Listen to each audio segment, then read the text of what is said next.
It's a beautiful day in the neighborhood. Reaction Beanie Yo 287. Day in the neighborhood, my brothers and sisters. It is that time of the week, y'all. It is our favorite day out of the whole entire week. Because we get to go back to who? MrBallen. The man, the myth, the legend, MrBallen, y'all. Hope y'all doing excelente out there today. And I'm glad that y'all came on back to watch another one of these MrBallens with the bean. Now, the title of the video, this absurd story inspired a children's book. This damn title is absurd if you ask me, man, because I'm trying to, how can something absurd inspire a children's book? You know what I'm saying?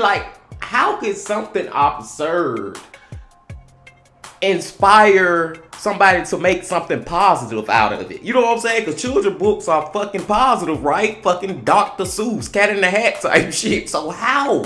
I don't know, man. We in for a crazy one today, my brothers and sisters. Long story short, short story long.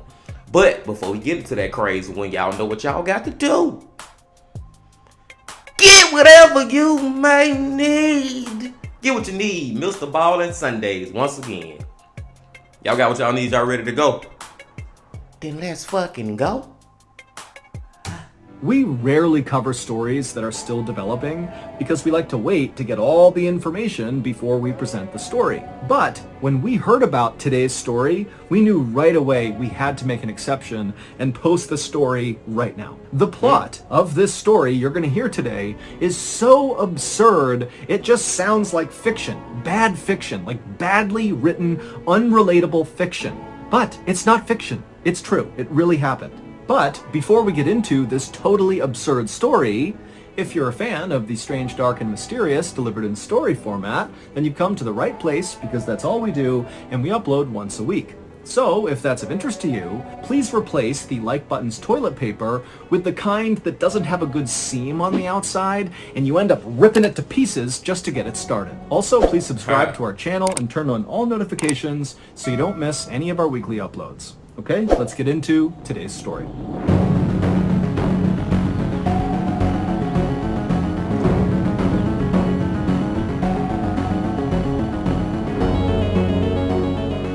Balling! At around 9 p.m. on March 3rd, 2022, a 31-year-old woman named Corey Richens tucked her 3 young sons into their beds and then headed downstairs to her kitchen inside of her luxurious home in suburban Utah. Once she got down to the kitchen, she yelled out for her husband, whose name was Eric, to come join her in the kitchen. Corey had some big news that she had just learned that day, and now that their kids were all tucked away in their beds and were off to sleep, she and her husband could celebrate this big news and share a drink together. A moment later, Eric walked into the kitchen and Corey grinned at him and handed him his drink and then gestured for them to go upstairs to their bedroom. And so the two of them went upstairs, they sat down on the bed, and then Corey broke the big news. Corey's tiny real estate company had just found out that day that they were very likely going to close on a deal for this gorgeous 20,000 square foot mansion in Utah for $2 million.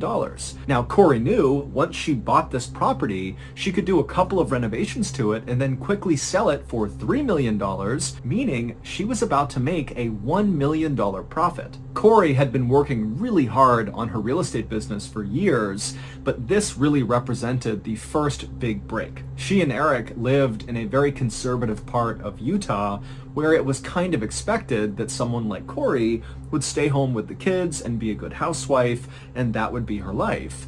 But Corey didn't really want that. She wanted to have a professional career that was kind of on par with her husband's. Eric ran a very profitable masonry company that allowed the family to take vacations to Mexico and Spain every year, and also to afford their sprawling property at the end of the cul-de-sac. Corey had Okay, this family is rich as fuck. The mama and dad is like doing big things out here. You know what I'm saying? But I'm just stuck on that. This lady making $1 million profit off flipping this house. That shit make me want to literally go into real estate right now. You can make money like these people fucking making millions of dollars doing this shit. Wow. stayed home when the three boys were much younger, but now that they were 5, 7, and 9 years old, they had decided to hire a nanny, which had allowed Corey to finally go out and pursue her professional dreams. And so, totally beaming with pride, Corey sat there on the bed and clinked her husband's glass and went over all the details of this deal and talked about how great their lives were about to become with all this additional income. But fairly quickly, both of them decided they were too tired to stay up and celebrate any longer, especially Eric, who earlier that day had gotten an allergy shot and it had totally knocked him out. He was feeling kind of weak and tired, and so the two of them decided to just go to bed. And so after brushing their teeth and changing, they got into their bed, they turned off the light, and they were about to lay down and go to sleep when they heard their 7-year-old crying in his bedroom. And both parents let out a groan, and then Corey, she stood up, indicating she would handle this, because they knew often their 7-year-old would have nightmares, and the only way he would go back to sleep was if his mom laid with him. And so Corey, she kissed Eric, and then as Eric rolled over to go to bed, Corey walked out of the room, she went down the hall, went into her son's bedroom, she got under the covers, and then before long, she and her son had fallen asleep. A few hours later, Corey suddenly sat up inside of her son's bed. It was about 3 a.m., and for a second, she couldn't even figure out where she was. The house was silent, it was totally dark, and she was confused, but then she remembered she had gotten up to tend to her son, and so she checked on her son, she saw he was still sleeping, and so she climbed out of the bed, she tucked him back in, she gave him a kiss, and then she left his room, went down the hall, and went back into her bedroom, where she climbed into her bed. Then she saw that Eric had kicked off all the covers, and he was sleeping on his back. And so Corey laid down on the bed and kind of rolled up right against her husband, and she pulled the covers up over both of them, and then she closed her eyes to go to sleep. But right as she did that, she noticed something very strange. Eric's body felt freezing cold. Corey opened her eyes and sat up in bed. She turned over and kind of pushed Eric to see if he would sit up and figure out why he was so cold. But Eric didn't budge, and when she pushed him, he felt really heavy, like dead weight. Oh my God, Eric is dead. But you know what fucking did it, y'all? I'm gonna say it. It might be crazy, but that damn allergy shot. I think that what killed this man now. I could be wrong, but I'm going with it. And so suddenly starting to panic, Corey yelled Eric's name several times, but Eric didn't budge. And so Corey leapt from the bed, she grabbed her phone, and she dialed 911. And when the dispatcher picked up, Corey was so hysterical as she's looking at her husband lying motionless in his bed that she could barely tell the dispatcher what was going on. But finally, she did get it out to the dispatcher, and the dispatcher said, "Stay calm, the ambulance will be there as soon as we can." And so just moments later, Corey heard the sirens outside, and so she ran downstairs, she flung the door open, and practically cried with relief as the paramedics charged into the house. But when the paramedics got upstairs into the bedroom and they went to go revive Eric, they saw right away it was already too late. Eric was dead. First responders had no idea what killed Eric. He seemed like a really healthy, fit guy who actually just the day before had gone for a casual 8-mile run, and he was also this big outdoorsman, always going on hikes and going on these long hunts. And so the idea that this guy had just suddenly died seemed really suspicious. The police did find a painkiller pill bottle on the bedside table next to Eric's side of the bed, and for a second they thought, well, maybe he overdosed on painkillers. But when they looked at the label on this pill bottle, it was immediately clear that this was a really old pill bottle and almost certainly had been empty for some time. When they asked Corey what she thought might have happened, she was totally in shock, but she did say, I don't know. I have no idea what happened to him. But, the day before, he did get that allergy shot, and he had a kind of adverse reaction to it, and really wanted to go to bed quite early, which seemed odd. But both Corey and the first responders agreed that it seemed pretty far-fetched that an allergy shot would lead to Eric's death. Shit. Alright, well, let's flip it like this then. Maybe he thought it was an allergy shot he was getting, but it was something else. Maybe that's what it is. I don't know, y'all. I don't know.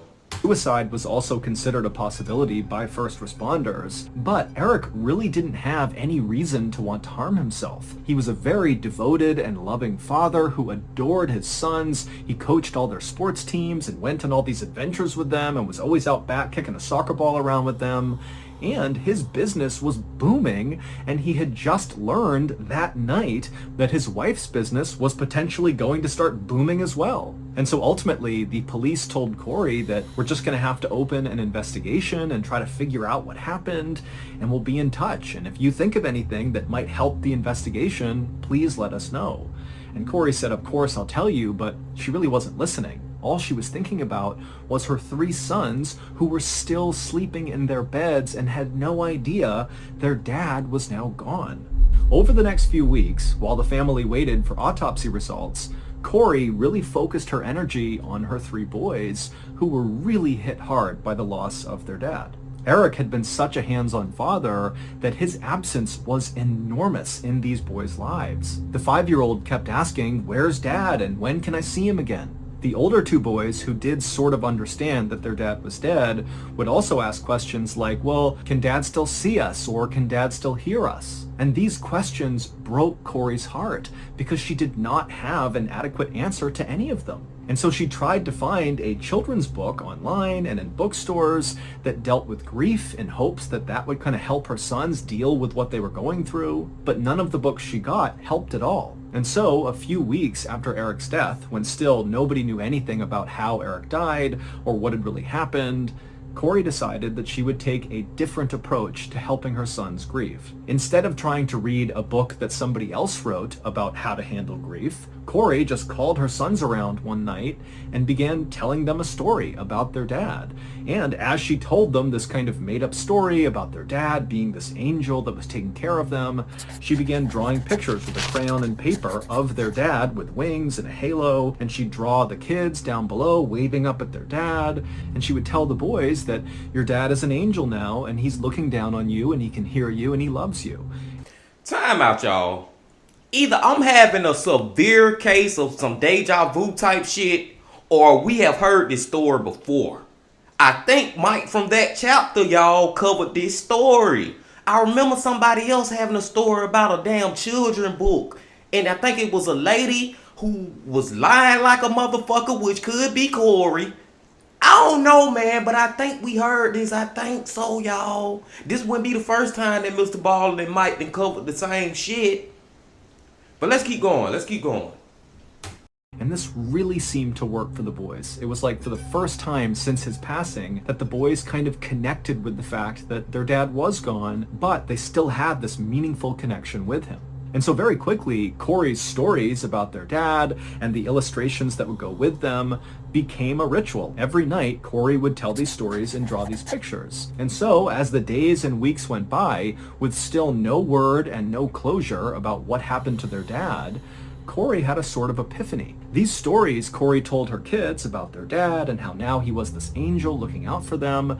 She could see firsthand how powerful it was and how really it was helping her sons cope with this loss. And she thought, why don't we turn our stories and all these illustrations into an actual grief book for kids? That way other families whose children are dealing with loss can read these stories as well and find some comfort. After all, Corey knew firsthand there really weren't any good grief books on the market. And so she knew for those that needed this, this would be huge. On April 13th, so 6 weeks after Eric had died, and several weeks after Corey and her kids had begun officially writing this kid's grief book, Corey was backing out of her driveway when from the other end of the cul-de-sac, she saw a police car coming down the way, and it was the lead detective on Eric's case, Detective Woody. It amazes me how many people... MrBallen hit commercials. But no, y'all, I really think this is the same story. I'm not sure yet, man. But I think it's the same fucking story. Get past that and let's go. As the detective came down the road, he was waving to Corey, clearly getting her to stop for a second. And so Corey, she parked her car, she hopped outside and went up to talk to him. And immediately, Detective Woody got out of his car, he walked up to Corey, and with a grave look on his face, he told her that he had some big news for her and it was going to be pretty upsetting, but he knew he had to tell her in person and right away. He told her that the autopsy results were in, and they determined that Eric had not died of natural causes. He had actually died from a fentanyl overdose. Fentanyl is a very powerful opioid that's often mixed with heroin, and just a little bit of fentanyl can kill someone. And Eric, it would turn out, had 5 times the lethal dose of fentanyl in his system. Corey was totally shocked at this news and told the detective that Eric didn't do drugs. The only drug he did was periodically he would eat a marijuana gummy before bed, but that was it. So this really didn't make any sense. The detective was respectful and kind of nodded his head and said, "I totally understand that, but these are the results and we need to find out where he got fentanyl from, and so we're going to need to search all of the electronic devices in your house to see if we can find communication between your husband and whoever got him the fentanyl."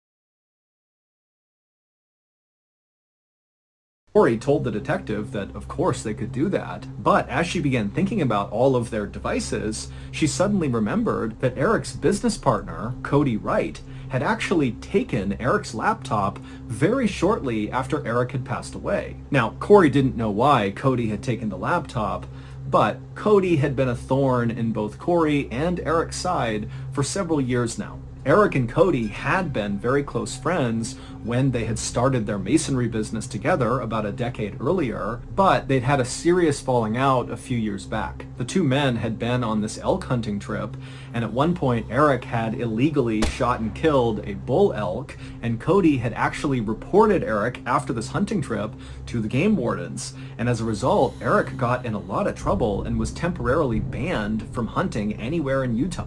The two men still managed to continue to work together and build their masonry business, but it was very clear their relationship was totally fractured and would never be repaired. Now, Corey didn't get into all the details of the tensions with Cody, but she did tell Detective Woody that, if you want access to Eric's laptop, you got to go talk to Cody because he took it for some reason. And also, you really just ought to talk to Cody in general because, maybe he has more to do with what happened to Eric and this whole fentanyl thing than he's letting on.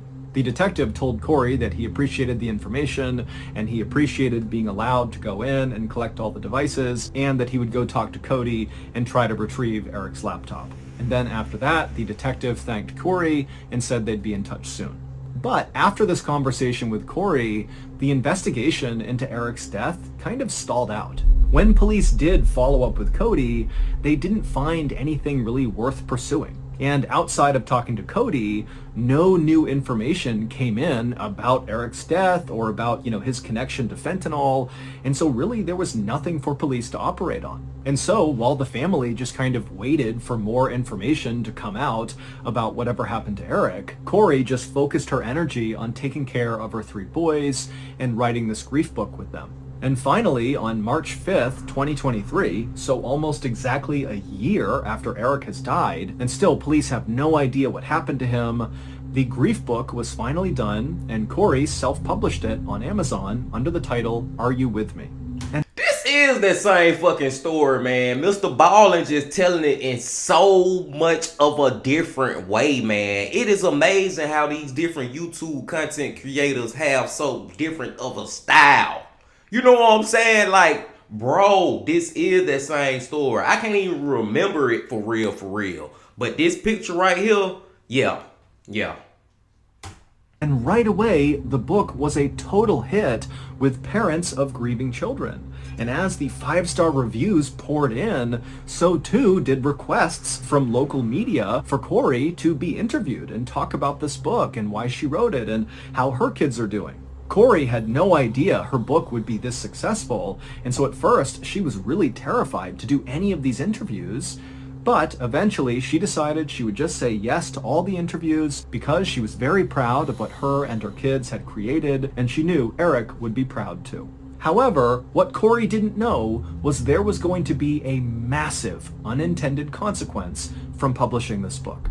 Ever since Eric was found dead in 2022, the police in Utah began painstakingly searching all of the electronic devices that the Richens owned and that Cody, Eric's business partner, owned, and basically they were just looking anywhere for some sign of communication between Eric and whoever had given him the lethal fentanyl dose. And at some point during the search of all these devices, the police found something very unusual, and they knew it very likely had to do with Eric's death. But they didn't really have any evidence to prove that, and so they just had to kind of sit on it and wait to see what happened next. And what happened next was shortly after Corey published her grief book, it got all this media attention, and in turn, because of this attention, Eric's death, specifically the unsolved nature of his death, also got a lot of media attention. And eventually, several people who kept seeing all this news about Eric's unsolved death reached out to police and said, you know what? He did not overdose on fentanyl.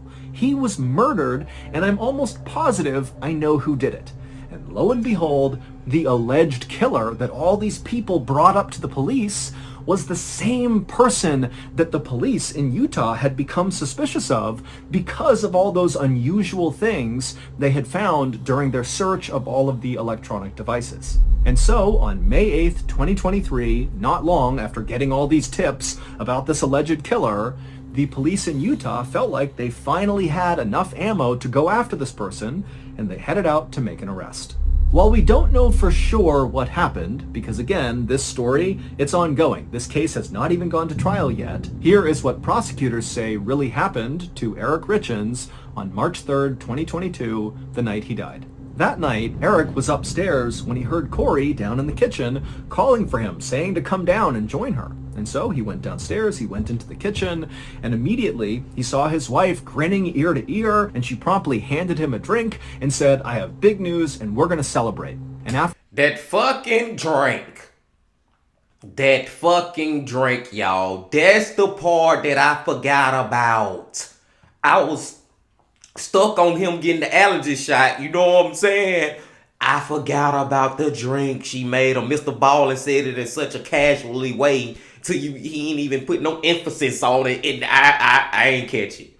It's so crazy how he telling this story, and it's like it's my first time hearing it, but I know I heard it from somebody else, and I'm thinking that somebody else is Mike from that chapter. But that fucking drink, y'all. Wow. After the two of them went up to their bedroom, Corey told Eric all about this big real estate deal and how their company was about to profit $1 million.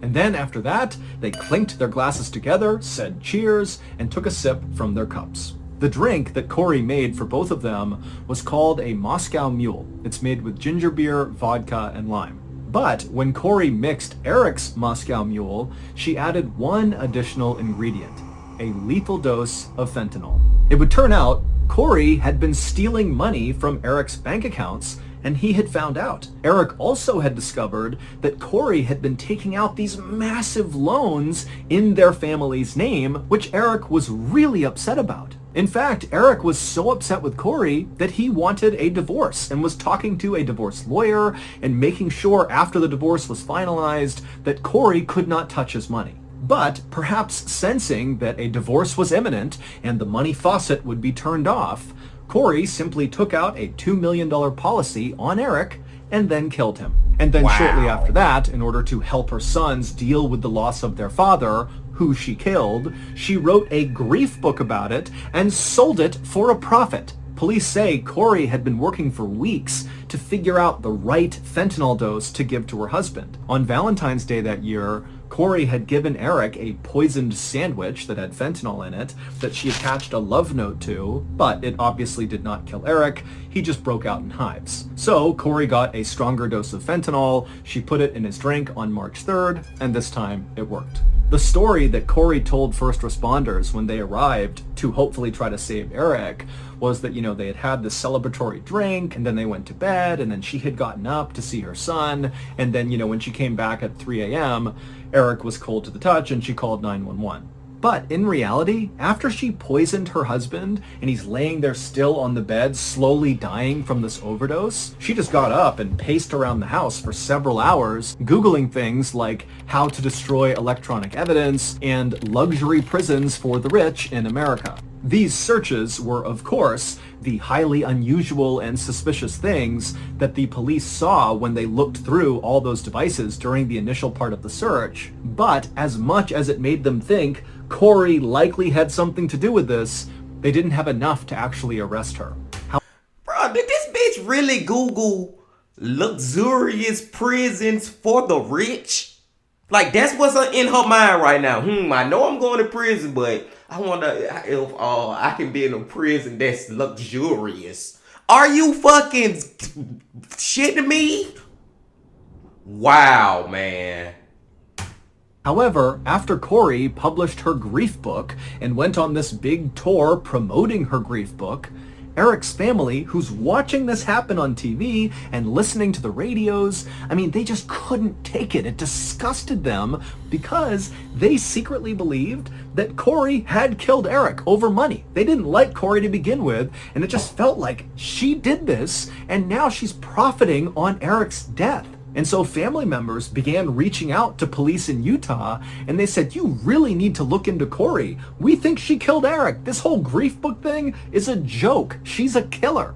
Ultimately, it was those calls from Eric's family to the police, combined with Corey's very unusual and suspicious search history and electronic activity on the night that Eric died, that allowed police to arrest her at her home on May 8th, 2023. Corey, who denies any wrongdoing and says she did not kill her husband, is currently charged with aggravated murder, which could lead to the death penalty if she's convicted. She's being held without bail while she awaits trial, and her book, Are You With Me?, is no longer being sold on Amazon. Whoa. On June 8th, 1989, in Pikeville, Kentucky. Whoa, my brothers and sisters. God damn, man. It's like that was a brand new story. I can't get over that, bro. MrBallen is so fucking amazing, y'all. His storytelling. And he had me believing, Corey had me believing that when I was like, boy, this mama and daddy, they around here getting money. Whole time, this bitch fucking lying. She won't get no damn money. She was putting the family more and more in debt. And she killed that man so she can get the life insurance money.